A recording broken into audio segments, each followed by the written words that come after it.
Hello everyone, Vinayak classes Prayagraj के YouTube channel पर मैं दीप्ति सिंह आप सभी का हार्दिक स्वागत करती हूँ। तो बेटा हम लोग 2014 के प्रीवियस ईयर पेपर को सॉल्व कर रहे थे, जिसमें हमने 15 प्रश्नों को सॉल्व कर लिया था। आज हम लोग 16वें प्रश्न से अपने क्लास की शुरुआत करेंगे। तो जो बच्चे 2014 का पार्ट 1 नहीं देखे हैं वो पार्ट 1 ज़रूर देख लें। तो बेटा क्लास को स्टार्ट करने से पहले क्लास को आप लोग एक लाइक ज़रूर किया करिए और अपने दोस्तों के पास शेयर ज़रूर किया करिए। अगर आप इस चैनल पर नए हैं तो चैनल को सब्सक्राइब ज़रूर कर लें। तो चलिए बेटा बिना देर किए हुए हम अपने आज की क्लास की शुरुआत करते हैं। तो आज का ये रहा हम लोगों का पहला प्रश्न यानी कि 16वां प्रश्न। 15 प्रश्न हम लोग पिछली क्लास में कर चुके हैं। तो 16वां प्रश्न क्या कह रहा है बेटा कि ईएफ एक वृत्त की जीवा है।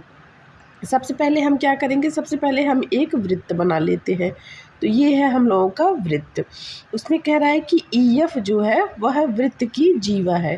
तो यह वृत्त का केंद्र हो गया और यहाँ से ई और एफ, यानी ये पॉइंट ई है और ये पॉइंट एफ है। तो ईएफ क्या है, वृत्त की एक जीवा है जिसकी लंबाई 10 सेंटीमीटर है। यानी ईएफ जो है, ईएफ की लंबाई कितनी सेंटीमीटर है, 10 सेंटीमीटर। आगे कह रहा है कि यदि वृत्त की त्रिज्या 13 सेंटीमीटर है। त्रिज्या क्या होता है बेटा, वृत्त के केंद्र से वृत्त की परिधि तक की दूरी को हम त्रिज्या कहते हैं। तो वृत्त का केंद्र ये हमने ओ मान लिया और वृत्त के केंद्र से परिधि तक की दूरी, यानी ये जो केंद्र O है यहाँ से परिधि E तक की दूरी हमारी कितनी हो गई, 13 सेंटीमीटर। ये प्रश्न में दिया हुआ है कि त्रिज्या 13 सेंटीमीटर है। तो केंद्र से जीवा पर डाले गए लंब की लंबाई बतानी है। यानी कहने का मतलब कि ये जो केंद्र O है यहाँ से इस जीवा पर डाले गए लंब की लंबाई, यानी अगर हम ये पॉइंट M मान लें तो हमसे OM की दूरी पूछ रहा है।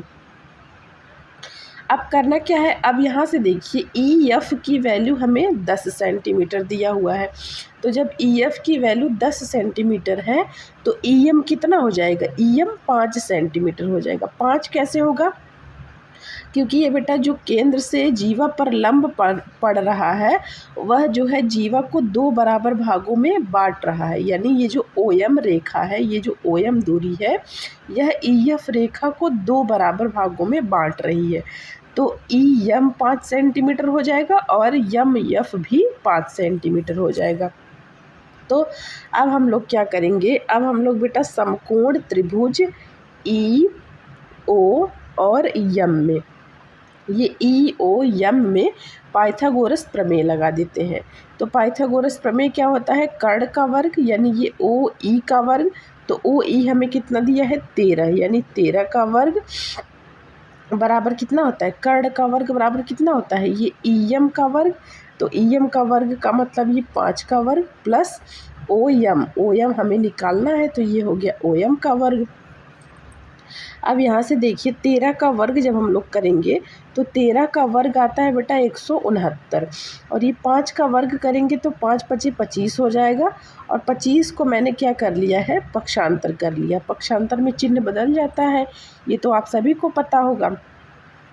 तो बस अब OM स्क्वायर कितना हो जाएगा, ये 169 में से जब आप लोग 25 माइनस करेंगे तो ये आएगा बेटा 144।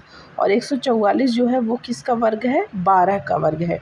यानी OM बराबर कितना आ गया, 12 सेंटीमीटर। ये 144 जो है यह 12 का वर्ग है। तो OM की वैल्यू कितनी आ गई, ये 12 सेंटीमीटर। और हमसे OM की वैल्यू ही पूछा है तो 12 सेंटीमीटर किस ऑप्शन में है, ऑप्शन ए में, यानी कि हमारा ऑप्शन ए जो है वो बिल्कुल सही हो जाएगा। तो चलिए अगले प्रश्न पे चलते हैं। अगला प्रश्न है बेटा 17 नंबर। प्रश्न 17 क्या कह रहा है कि किन्हीं 2 परिमेय संख्याओं के बीच क्या है, ए है कि कोई परिमेय संख्या नहीं होती, बी ऑप्शन है केवल एक परिमेय संख्या होती है, सी है अनंत परिमेय संख्याएं होती हैं और डी है केवल एक परिमेय संख्या और कोई अपरिमेय संख्या नहीं होती है। आप सबसे पहले क्या करेंगे, सबसे पहले आप लोग ये बताइए कि ये परिमेय संख्या क्या होती है। तो परिमेय संख्या बेटा वह संख्या होती है जिसे हम p/q के रूप में लिख सकते हैं, यानी जिस संख्या को हम p/q के रूप में लिख सकते हैं वो हमारी परिमेय संख्याएं होती हैं। लेकिन आप लोगों को एक चीज़ ध्यान देना होगा, ध्यान क्या देना होगा कि q is not equal to 0, यानी q जो है वो 0 नहीं होना चाहिए। ये जो q है यह 0 नहीं होना चाहिए, ये हमारी परिमेय संख्या हो गई। अब अपरिमेय संख्या क्या होती है? तो अपरिमेय संख्या वह वास्तविक संख्या है जिसे हम p/q के रूप में नहीं लिख सकते। जैसे ये जो रूट में संख्याएं आती हैं, जैसे √2 हो गया, √3 हो गया, ये सभी हमारी अपरिमेय संख्याएं हैं। जैसे पाई हो गया, ये हमारी जैसे अगर पाई पूछे बेटा, पाई पूछे तो पाई अपरिमेय संख्या है, लेकिन पाई का मान होता है 22/7। अगर 22/7 दे दे तो 22/7 एक परिमेय संख्या हो जाएगी। अगर 22/7 पूछे तो वो परिमेय संख्या है, और अगर पाई पूछे तो पाई एक अपरिमेय संख्या है। अपरिमेय संख्याएं अशांत होती हैं, मतलब इनको चाहे जितना भी बढ़ाते, जैसे आप लोग ये देखिए, ये 0 जैसे 1 0 1 0 1 1 0 1 1 0 ऐसे बढ़ती चली जाएंगी, तो ये अपरिमेय संख्याएं होती हैं, यह अशांत होती हैं। तो अब परिमेय संख्या और अपरिमेय संख्या आप लोग समझ ही गए होंगे। तो प्रश्न में हमसे पूछा क्या है कि दो परिमेय संख्याओं के बीच क्या होता है, अनंत परिमेय संख्याएं होती हैं। जैसे ये 1/2 और ये 3/2 है, तो इनके बीच में अनंत परिमेय संख्याएं होती हैं, इसकी गिनती हम लोग नहीं कर सकते। तो हमारा ऑप्शन कौन सा सही हो जाएगा कि किन्हीं दो परिमेय संख्याओं के बीच अनंत परिमेय संख्याएं होती हैं। तो चलिए अगले प्रश्न पे चलते हैं। प्रश्न संख्या 18 क्या कह रहा है, यदि ABCD एक समचतुर्भुज है तब इसमें से कौन सा ऑप्शन हमारा सही होगा। अब आप लोगों को पता क्या होगा बेटा, पता ये होगा कि किसी भी समचतुर्भुज के विकर्ण, यानी ये जो DB और AC ये दोनों जो विकर्ण हैं वह एक दूसरे को 90 डिग्री पर काटते हैं। कहने का मतलब ये जो O वाला पॉइंट है, ये कोण O, ये बेटा 90 डिग्री का होगा। जो समचतुर्भुज के विकर्ण होते हैं वह एक दूसरे को 90 डिग्री पर काटते हैं। तो बेटा अब हम लोग क्या करेंगे, हम लोग यहाँ OAB त्रिभुज देखेंगे। यह एक समकोण त्रिभुज बन रहा है कि नहीं बन रहा है, त्रिभुज AOB में। अब AOB में क्या देखेंगे, ये देखिए ये O जो है ये 90 डिग्री है, तो 90 डिग्री के सामने कर्ण होता है, तो कर्ण यानी AB का वर्ग, ये पाइथागोरस प्रमेय लगाएंगे, तो AB का वर्ग बराबर हो जाएगा OA का वर्ग प्लस OB का वर्ग। ये होगा कि नहीं होगा, ये देखिए त्रिभुज AOB में क्या होगा, AB का वर्ग बराबर OA का वर्ग प्लस OB का वर्ग। अब क्या करेंगे, अब यहाँ AB का वर्ग इसको तो ऐसे ही लिख देंगे।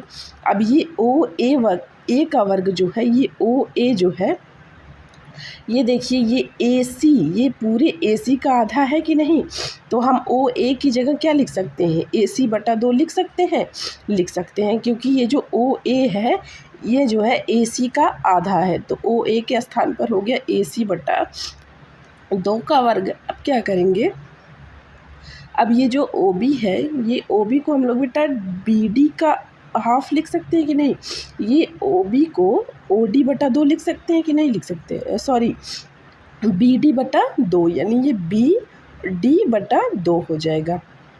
ये हम लोग OB के स्थान पर लिखे हैं, OB के स्थान पर क्या है, BD/2। अब यहाँ देखिए ये हो जाएगा AB का वर्ग बराबर, ये देखिए हो जाएगा ये AC का वर्ग बटा 2 दूना के 4। ये जो AC/2 का वर्ग है ये AC का भी वर्ग है और 2 का भी वर्ग है, तो AC का वर्ग हो जाएगा बटा 2 दूना के 4, और ये भी ऐसे ही हो जाएगा BD का वर्ग बटा 2 दूना के 4।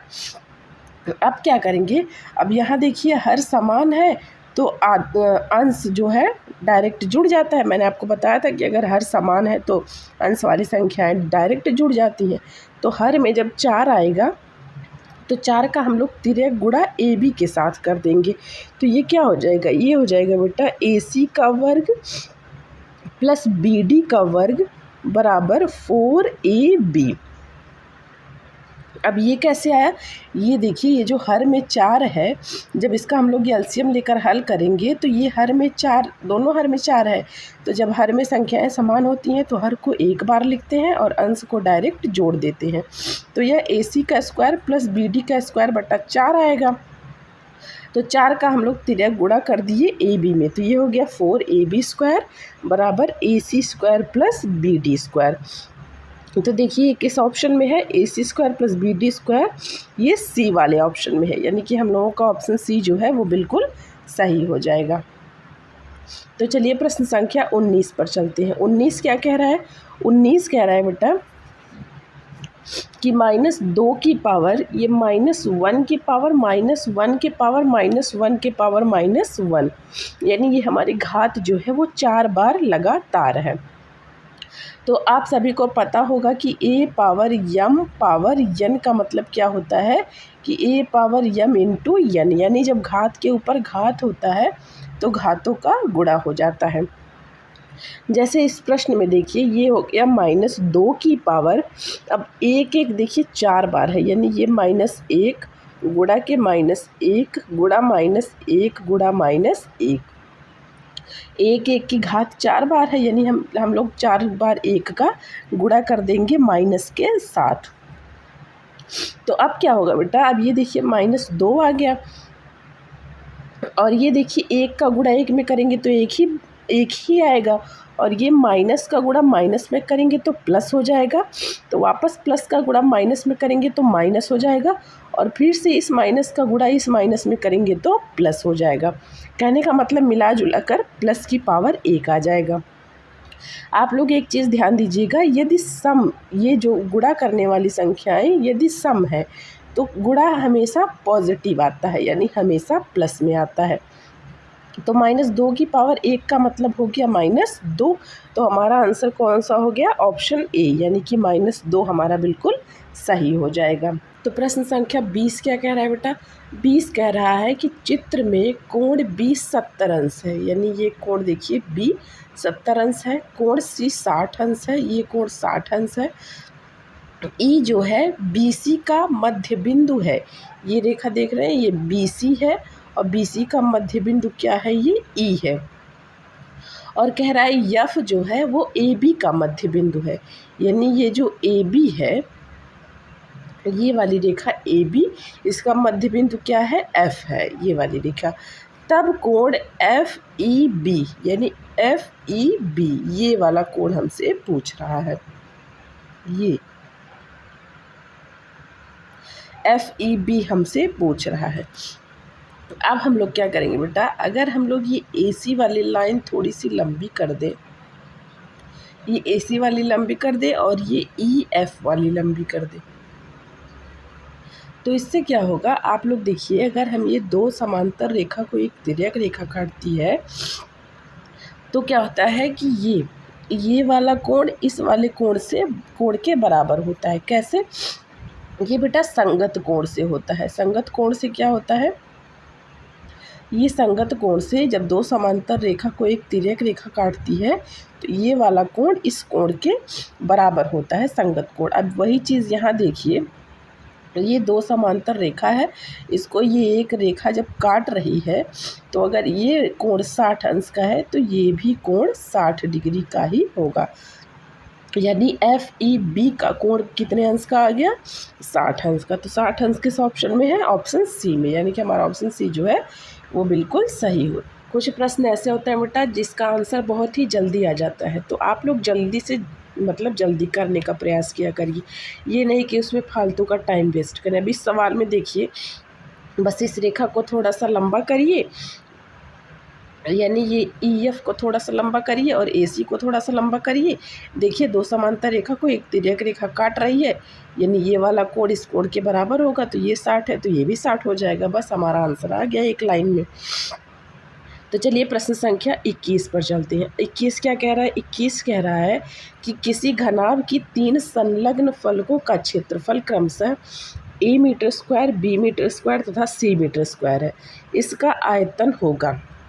अब घनाभ क्या होता है बेटा, जैसे अभी कोई रूम ले लें आप, तो उसमें अगर आप फर्श ले रहे हैं तो फर्श में क्या आएगा, लंबाई चौड़ाई आएगा। दीवार ले रहे हैं तो दीवार में ऊंचाई और चौड़ाई आएगा। तो इसी प्रकार से हम लोग क्या मान ले रहे हैं, हम लोग मान ले रहे हैं कि लंबाई L है, चौड़ाई B है और ऊंचाई H है। यह हमने मान रखा है। अब प्रश्न में क्या कह रहा है कि इन तीनों का क्षेत्रफल क्रमशः कितना है।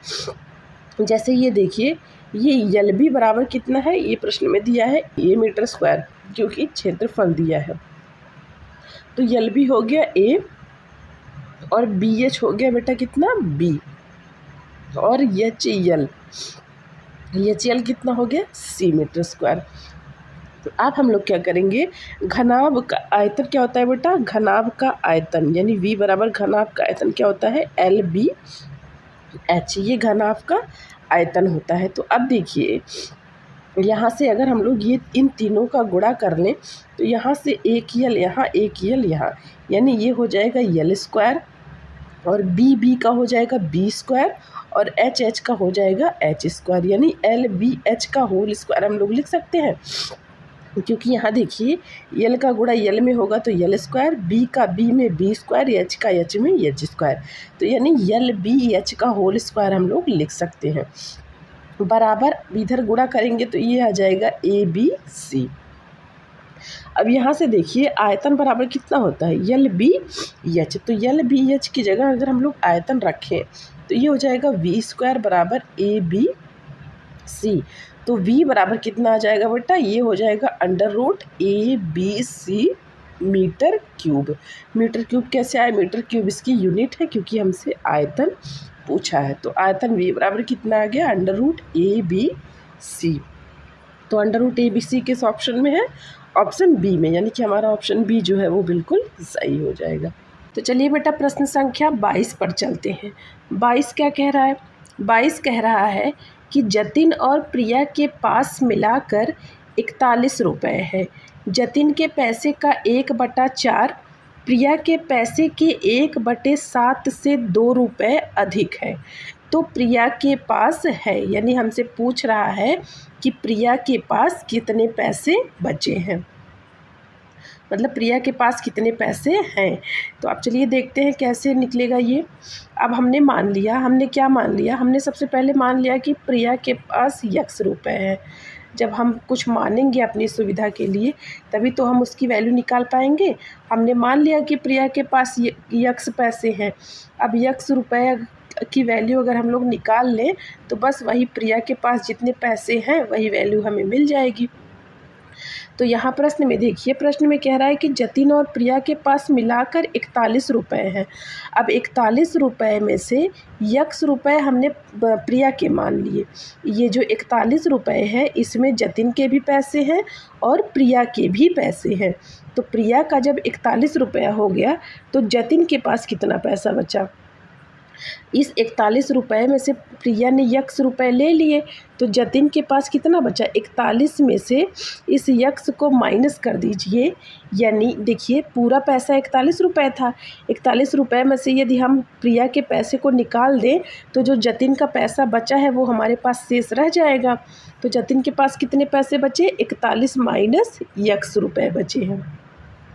अब प्रश्न हमसे क्या कह रहा है कि जतिन के पैसे का 1/4, तो जतिन के पास कितने पैसे हैं, 41 माइनस x, इसका कह रहा है कितना 1/4 का 1/4 का मतलब गुणा 1/4 बराबर कितना है, प्रिया के पैसों के, यानी प्रिया का पैसा x है, प्रिया के पैसों के मतलब वही का मतलब गुणा 1/7 से 2 रुपये अधिक का मतलब +2, यानी प्रिया के पास जो पैसे हैं उन पैसों के 1/7 से 2 रुपये अधिक है उसके पास।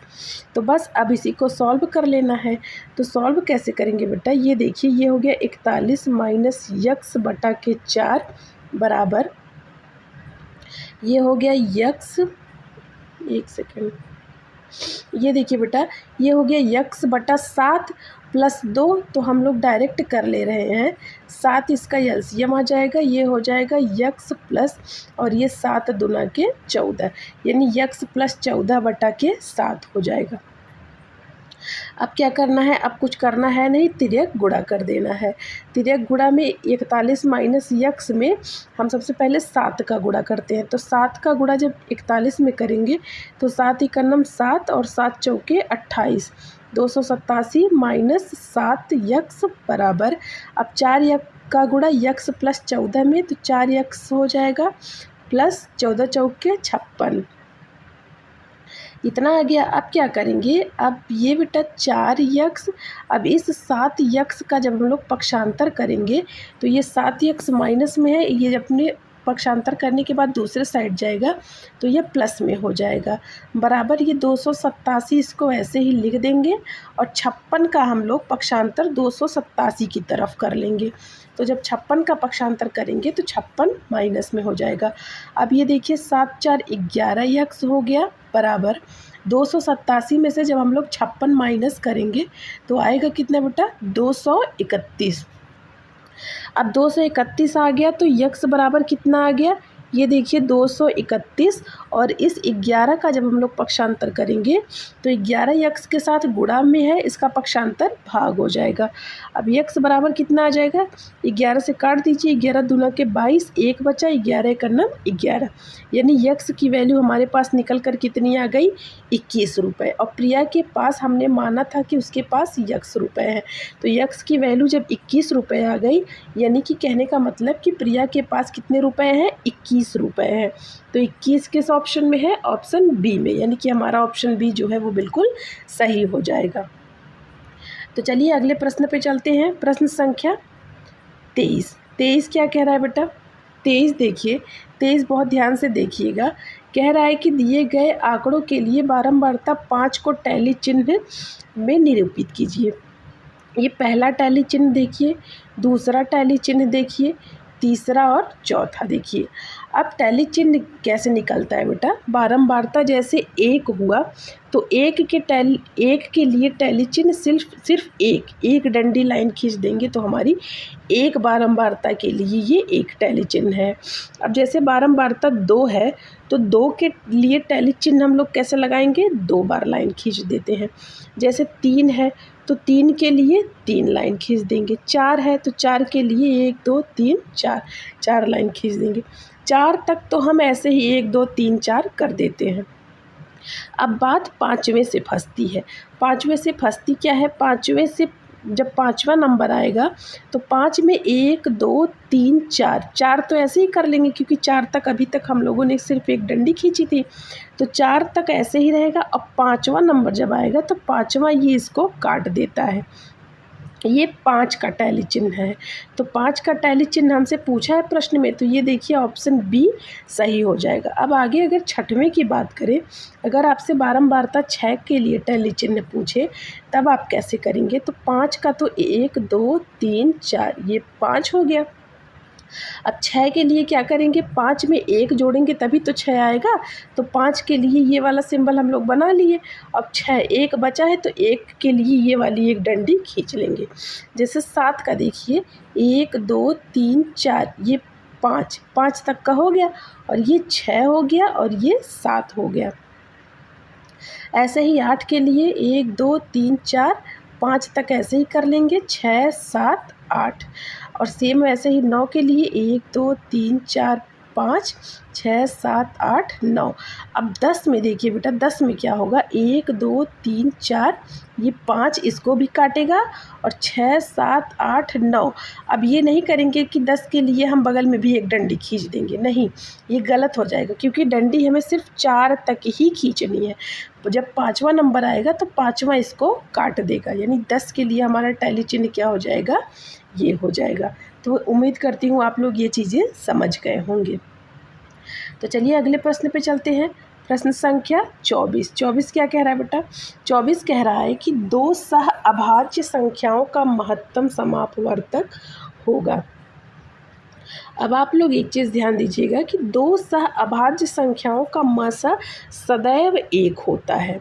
1 कैसे होता है, जैसे एग्जाम्पल देखिए, अभाज्य का मतलब होता है कि जिन संख्याओं का गुणनखंड केवल 2 हो, यानी कि वह संख्या या तो खुद से कटेगी या तो 1 से कटेगी। जैसे अभी आप लोगों को कह दिया जाए कि 2 और 3 का मौसा निकालिए, तो 2 का गुणनखंड करेंगे तो एक तो 1 आएगा और एक इसका गुणनखंड 2 आएगा। ऐसे ही 3 का भी करेंगे तो 3 का या तो 1 आएगा या तो 3 आएगा। अब देखिए 1 1 दोनों में है, तो यानी इसका मौसा कितना आ जाएगा, 1। ठीक उसी प्रकार जैसे अभी 5 का और 7 का आपको करना हो, तो 5 का गुणनखंड 1 और 5 आएगा और 7 का भी 1 और 7 आएगा। तो देखिए इसमें भी 1 1 आया। तो अभाज्य गुणनखंड में महत्तम समापवर्तक सदैव 1 होता है, क्योंकि अभाज्य संख्याएं बेटा या तो खुद से कटती हैं या तो 1 से कटती हैं, यानी कि इनका गुणनखंड केवल 2 ही होता ही है, मतलब सिर्फ 2 गुणनखंड होते हैं। एक वह खुद संख्या और दूसरा 1 होता है। तो चलिए अगले प्रश्न पे चलते हैं। प्रश्न संख्या 25। 25 क्या कह रहा है? अब 25 देखिए, कुछ प्रश्न बेटा 2014 में शिक्षण से आए हुए थे, तो ये प्रश्न शिक्षण से ही है। प्रश्न कह रहा है कि भिन्नों का योग पढ़ाते समय शिक्षक को नीचे दी हुई एक त्रुटि ज्ञात हुई। त्रुटि क्या ज्ञात हुई कि देखिए सवाल दिया है कि 1/2 प्लस 1/3 बराबर 2/5 ये दिया हुआ है।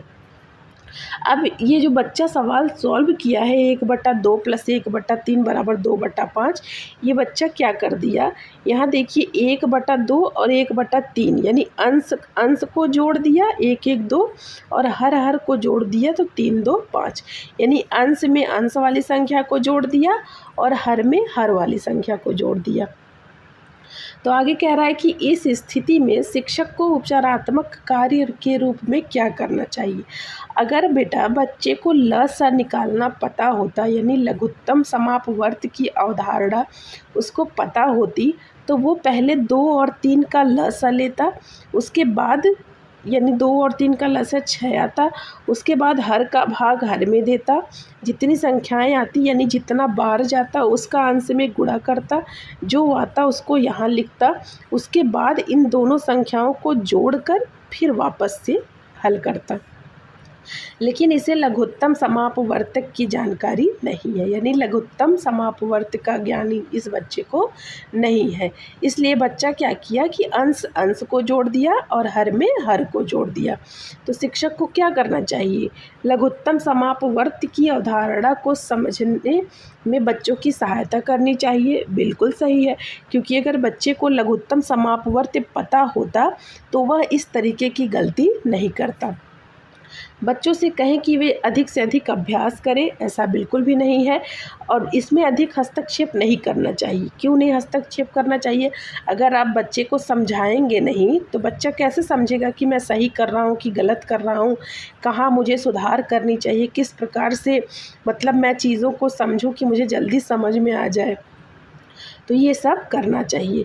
प्रत्येक भिन्न के परिमाप को समझ, इसमें भिन्न के परिमाप से कोई लेना देना है नहीं, मेन है लघुत्तम समापवर्त की उसे जानकारी देनी चाहिए।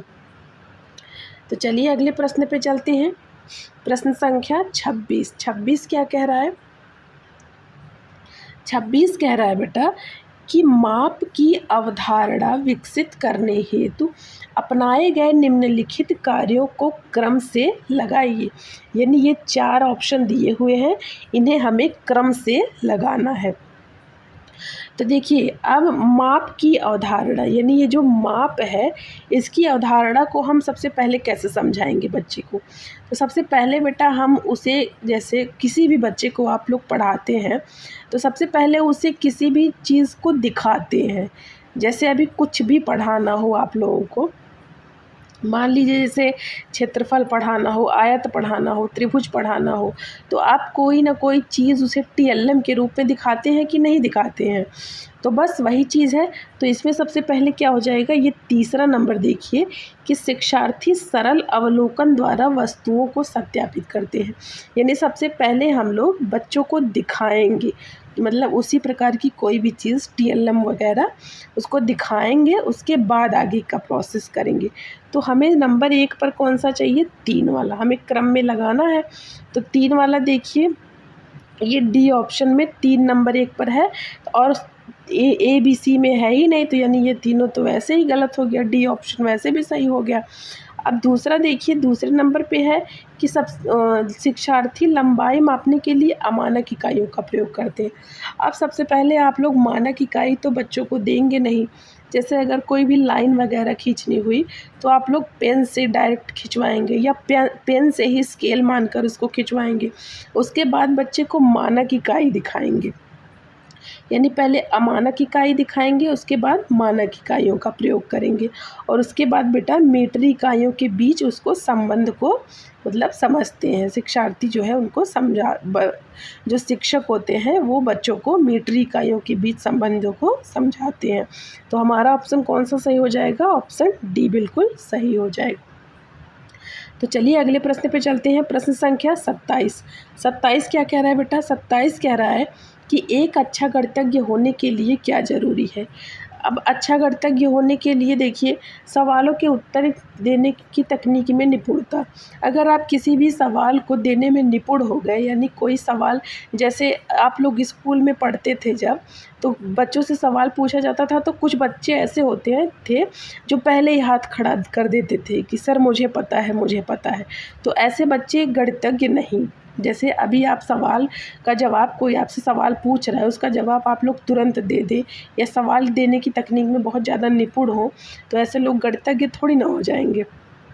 अधिकतर सूत्रों को याद करना। जहाँ सूत्रों की बात आए बेटा, वो ऑप्शन तो पहले ही गलत कर दिया करिए आप लोग। बहुत जल्दी सवालों को हल करना। वही जो क्लास के बच्चे कुछ होते थे ना, 2-4 ठो जो पहले ही हाथ खड़ा कर देते थे, वही वाली चीज़ है, तो ये भी गलत है। सभी अवधारणाओं को समझना, लागू करना, उसमें संबंध स्थापित करना, बिल्कुल सही हो जाएगा। सबसे पहले हम लोग क्या करेंगे, सबसे अच्छा गणितज्ञ कौन होता है कि सभी अवधारणाओं को समझता है, लागू करता है और उनमें संबंध स्थापित करता है। तो हमारा डी ऑप्शन जो है वो बिल्कुल सही हो जाएगा। तो चलिए प्रश्न संख्या 28 पर चलते हैं। 28 क्या कह रहा है? 28 कह रहा है कि क्षेत्रफल की अवधारणा से परिचित कराने के लिए शिक्षक ये डॉट डॉट है से शुरुआत कर सकता है। अब वही बात फिर से आ गई कि क्षेत्रफल की अवधारणा समझाने के लिए शिक्षक क्या करेंगे। अब क्लास में आप लोग जाएंगे तो सबसे पहले आप लोग, छोटे बच्चे हैं तो TLM का प्रयोग ही करेंगे, उन्हें कोई बहुत बड़ी चीज़ पहले नहीं दिखाएंगे। ये देखिए ऑप्शन बी वाला देखिए, हथेली, पत्ते, नोटबुक आदि से विभिन्न वस्तुओं, यानी सबसे पहले हम लोग क्या करेंगे, उनके जो दैनिक जीवन में घटनाएं घट रही हैं, यानी वो जो दैनिक जीवन में रोज़मर्रा वाले दिनों में जो चीज़ें देखते हैं, सुनते हैं, करते हैं, हम सबसे पहले उन्हीं से शुरुआत करेंगे। अब आप लोग बच्चों को पढ़ाएंगे तो डायरेक्ट बहुत बड़े बड़े चीज़ों के पीछे नहीं भागेंगे। सबसे पहले क्या देखेंगे कि उनकी दैनिक जीवन में क्या क्या चल रहा है, यानी जो चीज़ें वो देखते हैं, सुनते हैं, हम सबसे पहले वही चीज़ें सामने ले आते हैं। उसके बाद धीरे धीरे हम अपने मतलब पढ़ाई के तरीक़ों को और आगे बढ़ाते हैं। अब यहाँ देखिए ऑप्शन ए में भी सूत्र आ गया। मैंने बताया सूत्र जहाँ हो वो गलत हो जाता है। सूत्र का प्रयोग जिस ऑप्शन में हो वो बच्चों के लिए सही नहीं होता। तो सबसे पहले हम दैनिक चीज़ों का प्रयोग करते हैं, तो ऑप्शन बी हम लोगों का बिल्कुल सही हो जाएगा। तो चलिए प्रश्न संख्या 29 पर चलते हैं। 29 क्या कह रहा है बेटा? 29 कह रहा है कि जब राजन के सामने वार्षिक समस्याएं आती हैं तो वह प्रायः पूछता है, मैं जमा करूं या घटा, मैं गुणा करूं या भाग। इस तरह के प्रश्न बताते हैं। यानी राजन ये नहीं समझ पा रहा है कि मैं, अगर कोई वार्षिक समस्या उसके पास आती हैं, कि वो मतलब जोड़े या घटाए, गुणा करे या भाग करे। अगर राजन को संख्या संक्रिया की समझ होती तो वो इस तरीके की मतलब दिक्कत नहीं पड़ती उसको। राजन को अगर संख्या संक्रिया की जानकारी होती तो ऐसी समस्याएं उसके पास नहीं आती, तब उसे पता चल जाता कि मुझे करना क्या है। तो संख्या संक्रिया को नहीं समझता है, इसीलिए ये ऐसी गलती कर रहा है राजन। भाषा को समझने में कठिनाई, ये बिल्कुल भी नहीं। जोड़ गुणा नहीं कर सकता, ऐसी कोई बात नहीं है, क्योंकि यहाँ ये कह रहा है कि मैं जोड़ जमा करूँ या घटा गुणा करूँ या भाग। राजन कक्षा में बाधा डालने के लिए अवसर ढूंढता है, जी नहीं, बिल्कुल नहीं। ये ऐसा क्यों कर रहा है? क्योंकि उसे संख्या संक्रियाओं को समझता नहीं है, यानी उसको ज्ञान नहीं है संख्या संक्रियाओं का, इसलिए राजन ऐसा करता है। तो चलिए बेटा प्रश्न संख्या 30 देखते हैं। 30 क्या कह रहा है? 30 कह रहा है कि यदि किसी वर्ग के विकर्ण को दोगुना कर दिया जाए तो उसका क्षेत्रफल होगा। आप सबसे पहले क्या करेंगे? सबसे पहले हम मान ही लेते हैं कि वर्ग का विकर्ण जो है वो d है, ये हमने मान लिया। अब क्षेत्रफल बराबर क्या होता है? क्षेत्रफल बराबर होता है बेटा विकर्ण का वर्ग, ये हो गया विकर्ण का वर्ग बटा 2, ये क्षेत्रफल बराबर होता है। तो जब हम लोग मान लिए हैं कि वर्ग के विकर्ण का मान, यानी वर्ग का विकर्ण कितना है? d है, ये हमने मान रखा है, तब क्षेत्रफल बराबर क्या हो जाएगा? यानी तब क्षेत्रफल बराबर क्या हो जाएगा? विकर्ण के स्थान पर हम लोग d रख देंगे, क्योंकि हमने मान रखा है कि विकर्ण d है, तो d का स्क्वायर बटा 2 हो जाएगा। अब क्या कह रहा है प्रश्न में आगे कि इसको दोगुना कर दिया जाता है, यानी जो ये वर्ग का विकर्ण है इसको दोगुना कर दिया जाता है, तब उसका क्षेत्रफल पूछ रहा है। तो दोगुना करने के बाद क्षेत्रफल कितना होगा? ये विकर्ण d था तो इसको हमने दोगुना कर दिया, यानी ये 2d हो गया। दोगुना का मतलब 2 गुना होता है ना, तो d था तो 2d हो गया। अब बस कुछ करना है नहीं, विकर्ण के स्थान पर हम लोग d की जगह 2d रख देंगे, तो ये हो जाएगा 2d का स्क्वायर बटा के 2। अब यहाँ से देखिए क्या हो जाएगा, ये 2 को जब हम लोग बाहर निकालेंगे, यानी ये 2 का भी वर्ग है और d का भी वर्ग है, तो ये 2 का वर्ग करेंगे तो 4 और ये d का वर्ग बटा के 2 हो जाएगा। ये चीज़ें आप लोग समझ पा रहे हैं? ये देखिए 2 का वर्ग जब करेंगे तो 2 का वर्ग 4 हो गया और d का स्क्वायर यानी d का भी वर्ग होगा, बटा 2 है तो बटा 2 मैंने लिख दिया। अब मैं 4 ब्रैकेट के बाहर और d स्क्वायर बटा 2 ब्रैकेट में क्यों लिखी हूँ? क्योंकि देखिए जब बेटा हम लोग वर्ग का विकर्ण, यानी जब पहले वर्ग का विकर्ण था, जब दोगुना नहीं हुआ था, उसके पहले विकर्ण वर्ग के विकर्ण का क्षेत्रफल कितना आया था? d स्क्वायर बाई 2 ये आया था। और जब हम लोग विकर्ण को दोगुना कर दिए उसके बाद हमारा क्षेत्रफल कितना आया? 4d स्क्वायर बाई 2, यानी ये d स्क्वायर बाई 2, ये तो देखिए पहले वर्ग का क्षेत्रफल है। और ये 4 आने का मतलब ये है कि ये 4 हमें बता रहा है कि ये 4 गुना है, यानी दिए गए वर्ग के क्षेत्रफल का 4 गुना, इस वाले क्षेत्रफल का ये 4 गुना है। तो 4 गुना किस ऑप्शन में है? तो ए ऑप्शन में है, यानी कि हम लोगों का ऑप्शन ए जो है वो बिल्कुल सही हो जाएगा। तो बेटा आज हम लोग 2014 के प्रश्न को सॉल्व किए हुए हैं। आप लोग बताइएगा कि आप लोग कितने प्रश्न अब सही कर पा रहे हैं, क्योंकि काफ़ी क्लासें हम लोगों की हो चुकी है मैथ्स की। 2014 में कुछ प्रश्न बेटा शिक्षण के थे, वो भी मैंने आपको बहुत ही अच्छे तरीके से करा दिया है। आप लोगों को समझ में तो आ ही गया होगा। तो आप लोग कमेंट करके बताइएगा कि अब आप लोग कितने प्रश्न सही कर पा रहे हैं, मैथ आप लोगों को समझ में आ रही है कि नहीं आ रही है। और बेटा अगर किसी भी प्रश्न में कहीं भी कोई भी डाउट रहा करे तो आप लोग मुझसे ज़रूर पूछा करिए। तो बेटा पूरा वीडियो देखने के लिए आप सभी का दिल से बहुत बहुत धन्यवाद। Thank you class.